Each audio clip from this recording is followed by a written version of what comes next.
thing that was so fascinating and heartbreaking to me about this Ask Polly piece in The Cut, which you must go read because the response is so amazing. As one of my best friends pointed out, the response represented what so many of us lack, which is mentor figures in our lives. But the supposition that this woman who has traveled the world and has had all of these amazing experiences, but because she does not, by the hyper individualistic capitalist standard, all of these things, have like a great paying job or like a spouse, these things, that she is somehow a failure. I just reject that notion. We are always going to regard ourselves as failures if we evaluate ourselves in the conditioned metrics and systems that oppress us.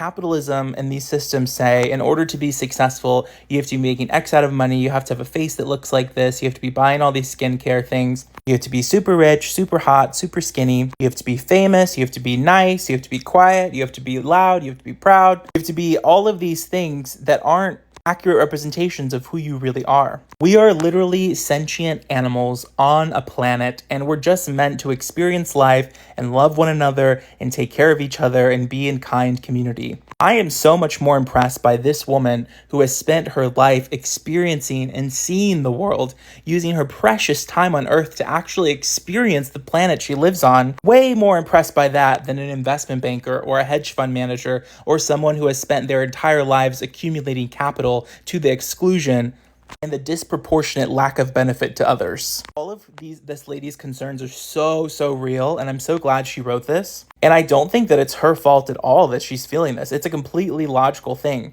My point is that the system itself makes us feel this way. The system itself is what the problem is. And so we have to have like the courageous love to reimagine different systems, to evaluate our success and our just ability in life, to evaluate our worth on things other than capitalism. What if you decided that you were a successful friend and a successful parent, a successful spouse, a successful lover, a successful whatever, instead of a successful capitalist?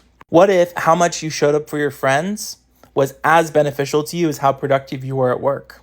What if how much you read that week or how much you did a project that you loved was as valuable to you as how beautiful you were by capitalist norms? These systems and these matrices that we apply onto ourselves that are really just prisons to make us feel awful about ourselves and sell us products, we will never escape them unless we have the courage to just lovingly ask the question, what if I felt a different way? Like, what if there was a different way to see this? What is the most loving way I could approach this? Who benefits from me feeling bad about myself? Who benefits from me thinking this about myself?